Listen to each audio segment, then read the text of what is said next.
இந்த வீடியோவில் யாரை பற்றி பார்க்க போகிறோன்னா மகாபாரத்தில் சகுனியை பற்றி தான் பார்க்க போகிறோம். சகுனியோட வாழ்க்கையில் சில கசப்பான நிகழ்வு நடந்திருக்கும் இல்லையா, அதை பற்றி தான் இந்த வீடியோவில் தெளிவாக பார்க்க போகிறோம்.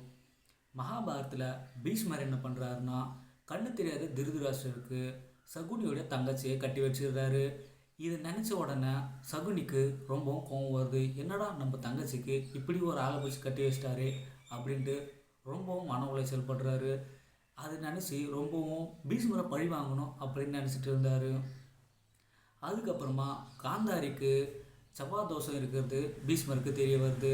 செவ்வாய் தோஷம் காந்தாரிக்கு இருந்ததுனால ஒரு ஆட்டை பிடிச்சி காந்தாரிக்கு கட்டி வச்சிடுறாங்க. அதுக்கப்புறமா அந்த ஆட்டையும் பலி கொடுத்துட்றாங்க. இந்த விஷயம் பீஷ்மருக்கு தெரிய வருது. இது தெரிஞ்ச உடனே ஒரு விதவையாக திருதராஷ்டிரனுக்கு கட்டி வச்சுட்டுமே அப்படின்னு ரொம்பவும் கடுமையாக கோவப்படுறாரு. இந்த விஷயம் தெரிஞ்ச உடனே அந்த சகுனி இருக்காங்க இல்லையா, சகுனியோட குடும்பத்தை எல்லாரையும் சீரியல் அடிச்சிடுறாரு பீஷ்மர்.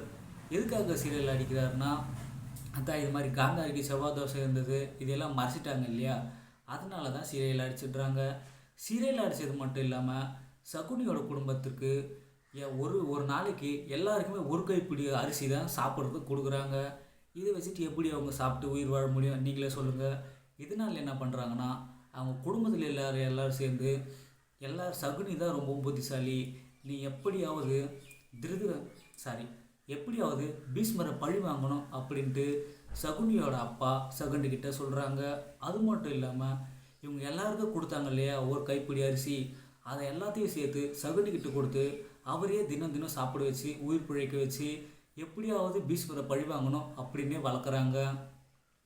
அதுக்கப்புறம் என்னாச்சுன்னா, இது மட்டும் இப்படியே இருந்தால் நீ மறந்துடுவ அது அப்படின்னு சொல்லிட்டு அவங்க அப்பா என்ன பண்ணுறாருன்னா, சகுனியோட ஒரு காலை புண்ணாக்கிடுறாரு. அதனால் அவர் நொண்டியாக தான் நடக்கிறாரு. நீ டெய்லி நொண்டி நொண்டி நடக்கிறப்ப பீஷ்மரை பழி வாங்கணும் அப்படின்ற எண்ணம் தான் உனக்கு ஞாபகம் வரணும் அப்படின்ட்டு அவங்க அப்பா சொல்கிறாரு. அதுக்கப்புறமா தினம் தினம் சகுனி என்ன பண்ணுறான்னா, பீஷ்மரை பழி வாங்கியே ஆகணும் அப்படின்னு நினச்சிட்டு இருக்காரு. அதுக்கப்புறமா மகாபாரதம் போகணும் வருது. பீஷ்மர் மகாபாரத போரில் அம்பு பட கையில் இறந்த நிலையில் இருந்தப்போ சகுனி ரொம்ப சந்தோஷப்பட்டார்.